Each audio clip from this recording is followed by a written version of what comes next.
Magandang umaga. Nandito na naman tayo, Captain Sakdalan, at your service 24/7. Graduate nga pala ako ng Self-Tech College sa Olongapo po.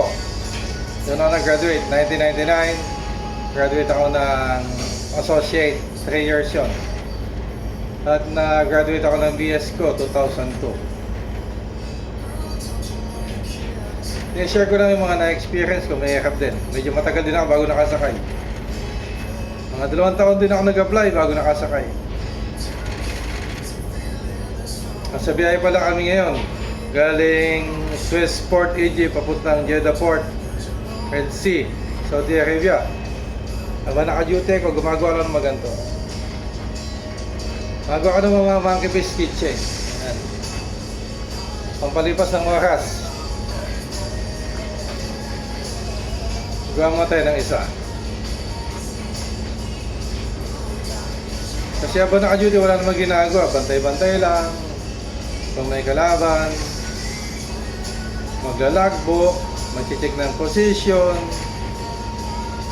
Halos dapat nga, may electronic na lahat ngayon.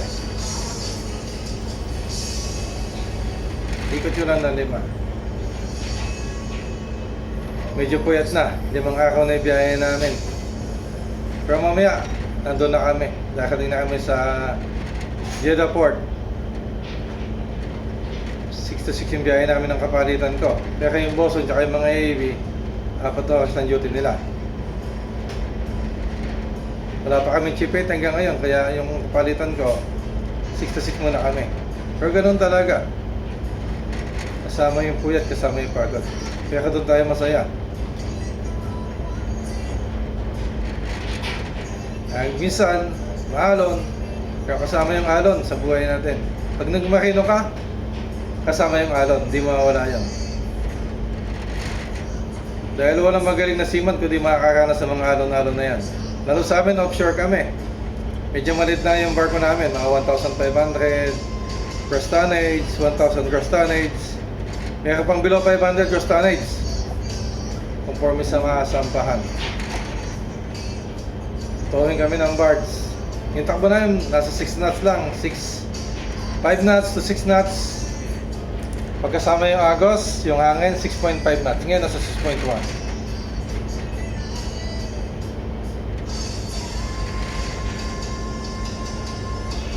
Bata pa lang ako, ito na yung gusto ko. Maging marino. Eh kayo mga kumukuha ba ng BSMT tsaka BS Maki? Kayo ba yung may gusto niyan? O sinabi lang sa inyo na kumuha kayo niyan? Iba kasi yung gusto nyo talaga. Yung desidido kayo. At sigurado matatapos nyo pagpupursigihan nyo. Pag sumampa, kailangan mahaba yung pasensya mo. Kailangan marunong makisama. Sa mga estudyante, pag sampa nyo, kailangan handa kayong makinig, handa kayong sumunod, handa kayong matuto. Kung pagsabihan kayo, okay lang yun. Kung pagalitan kayo paminsan-minsan, okay lang yun. Dahil pag pinagalitan ka, ibig sabihin, nagkamali ka. Kailangan ma-accept tayo ng pagkakamali natin. Pero mga baguhan ngayon, sensitive masyado. Pagalitan mo lang, di ka nakakausapin ng ilang araw, magtatampo na. Sabi nga nila, mahina yung mga makino ngayon, soft, malambot ba? Di gaya dati. Ngayon, parang ayaw na pagsasabihan, ayaw na utusan. Gusto lagi lang nagsiselfone, lagi lang umaatake. Naka-duty na, umaatake pa. Pag sinabihan mo na wag ka muna mag-cellphone sa duty mo, magtatampo na. Hindi, ganon. Nasa eskwelahan pa lang kayo, alam nyo nang sasampa kayo. Kaya pag sampa nyo, pag naka-duty kayo, duty muna kayo. Yung trabaho nyo, ayusin nyo.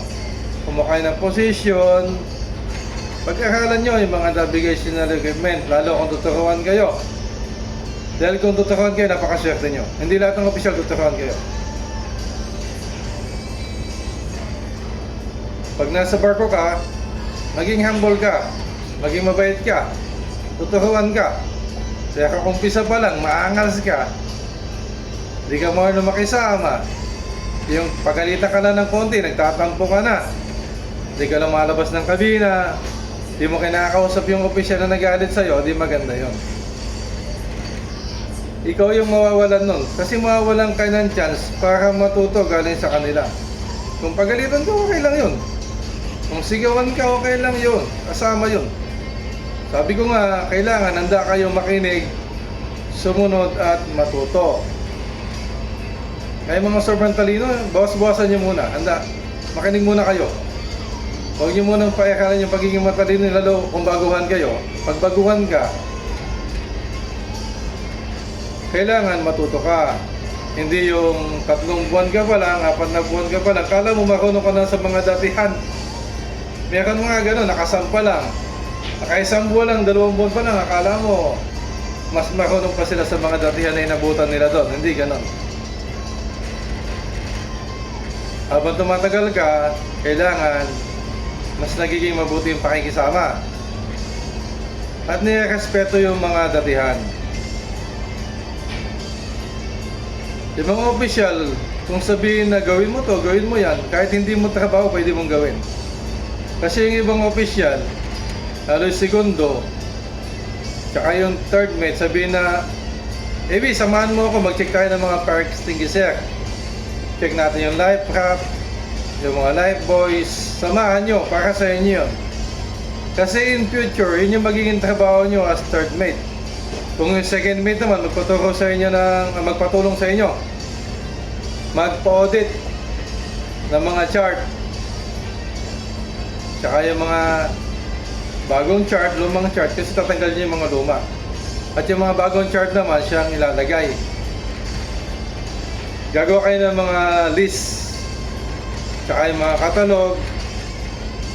Magawa ng waypoint. Kung magpatulong yung second mate, tulungan nyo kahit hindi nyo na duty. Minsan kasi kahit hindi natin duty, kailangan natin gawin para matuto tayo. Kahit mag-overtime tayo. Nung AB nga ako, nag-overtime ako ng 2 hours to 3 hours pagkatapos ng duty ko. Minsan, maaga pa sa duty ko, sumasampa na ako sa bridge. Para lang matutunan ko. Konting tisa pa to, tapos na. Tinuro nga sa akin ni Mestro to nung first year college ako. Naalala ko naman si Mestro. Hindi na kami magkasama pero yung mga turo niya lagi kong dala-dala. Pagdating sa barko, si Mestro yung idolo ko. Dahil bata pa lang ako. Gusto ko maging gaya na ako ni Mestro.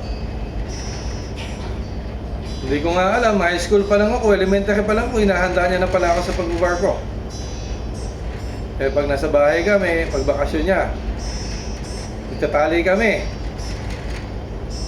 kami ng bako, doon may ginagawa kami, tapos yung mga buhol, tinuturo niya. Hindi ko alam, mga hitches na pala yung tinuturo niya sa akin. Tapos nung nagtatali kami ng mga tali ng manok, dami kami manok noon, tinuturo niya na ako maggawa ng ice splice, box splice. Hindi ko alam na pag nag-aaral ako ng PSMT at yung subject namin na seamanship, ayun pala yung mga pag-aaralan. Kaya nung nag-aaral na ako ng college, doon ko na laman na bata pa lang ako, pinapractice na ako ng maestro ng mga trabaho sa barko. Tapos pagka sem break namin, first year ako, second year ako, pag sem break, sinasama niya ako sa barko. Doon ako tinuturo ng mga opisyal na nakakasama ko, mga ratings, kahit yung mga kadete na kasama ko doon, tinuturuan ako. Pero hindi ko sinasabi sa mga classmate ko yun. Kahit sa mga instructor ko, hindi ko sinasabi na sumasampa ako pagka sem break.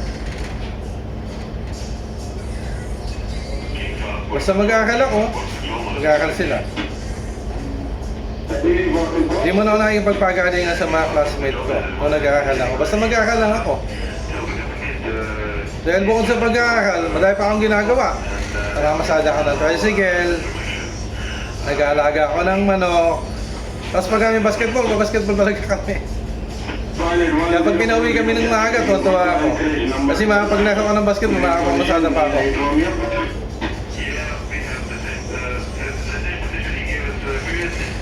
Malapit na to.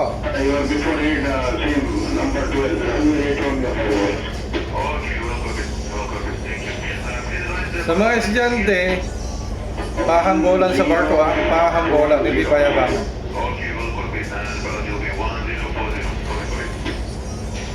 Give me cargo understanding for solar inverter. Nakaka 21 years na ako sa pagbabarko. Pero si Maestro, 36 years siya nagbarko. Sa 36 years niya, wala kang madidinig na mahirap yung trabaho. Wala kang makakinig ng mahirap pala magbarko. Wala kang madidinig na ganun. Dahil wala namang mahirap sa may pangarap. At pag nisip kong mahirap, syempre mahirap talaga. Kapag nisip kong madali, lahat dadali. Sa kasanayan lang yan. 5 araw na nga kaming puyat, okay lang. Hindi naman pagod, puyat lang. Babantihan kung may kalaban, miracles of the road naman.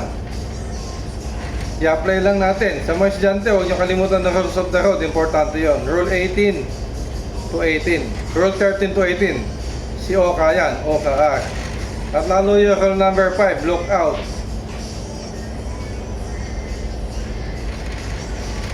Tapos na. Konti na lang.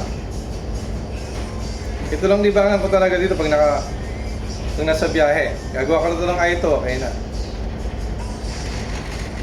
Tapos lahat na nagawa ko, UV ko yan. Pamimigay ko sa mga kaibigan ko. At sa mga estudyante, doon sa school namin sa Celtic College, sa Olongapo. Napasyal ako lagi doon. Sinama ko na yun sa parte ng pagbabakasyon ko, yung pag-school visit sa school namin. Para maging inspirasyon sa iba. Kaya in future, yung mga estudyante dyan na nakakasampa, naging official, o kahit di kayo maging official, balik kayo sa school nyo. Maging inspirasyon sa iba. Maging magandang halimbawa sa iba. Share nyo lang yung mga experience nyo para mas matuto sila. Matatapos na to.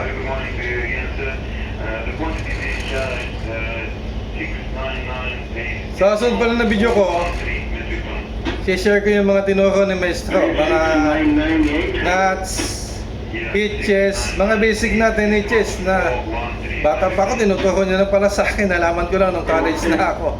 At nung sumampa na ako nung kadete ako, nung ratings ako, kaya hanggang ngayon, pag may sumasampa na ratings, tinuturo ko. Kasi kailangan i-share natin yung natutunan natin. Huwag natin sarilinin. Pag nag-share ka, matututo sila. Di ka pa nila malilimutan. Kaya sa susunod na video ko, share ko na yung mga tinuro ni Maestro. Kahit mga simpleng nuts, hitches, para sa mga estudyante na gusto pang matuto. Dahil paglabas mo ng eskwelahan, sarili mo ng diskarte yan. Kung paano ka matuto, kung paano ka mag-aaral. Dahil mas natuto ako nung pagka-graduate ko, hindi nung nasa eskwelahan ako. Kasi nung pagka-graduate ko, doon ako dumiskarte sa sarili ko kung paano ako mas matututo.